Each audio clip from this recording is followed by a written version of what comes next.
पेपरफुटीमुळे विद्यार्थ्यांचं नुकसान नाही, उलट फायदाच झाला असं वक्तव्य निर्मला सीतारामन यांनी केलंय।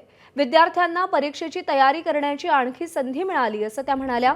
निर्मला सीतारामन यांच्या वक्तव्यावर विरोधकांनी हल्लाबोल केलाय। There are young people who are coming out and saying, yes, first it sort of hurt me when the paper leakages happened. But later I took advantage of that and prepared even more, and my performance has improved and I've done well. So there are people who looked at it, even young people who have taken this challenge and faced this and come out bright in bright colors. मूर्ख बाई आहे ती, मूर्ख बाई आहे। तिला काय देशाविषयी माहिती आहे, तिला काय देशाविषयी कळतंय, तिला काय भावना आहेत।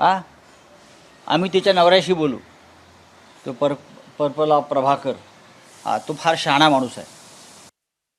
तुम्ही एका संविधानिक महत्त्वाच्या पदावर आहात आणि नुकसान काय झालं, मुला मुलींचं, त्यांच्या आईवडिलांचं आर्थिक नुकसान काय झालं नीटच्या परीक्षेचा पेपर लीक झाल्यानंतर, याचं तुम्हाला थोडी काळजी असती तर तुम्ही हे सगळं पाप त्याच वेळेस संपवायचं कसं याचा प्रयत्न केला असता।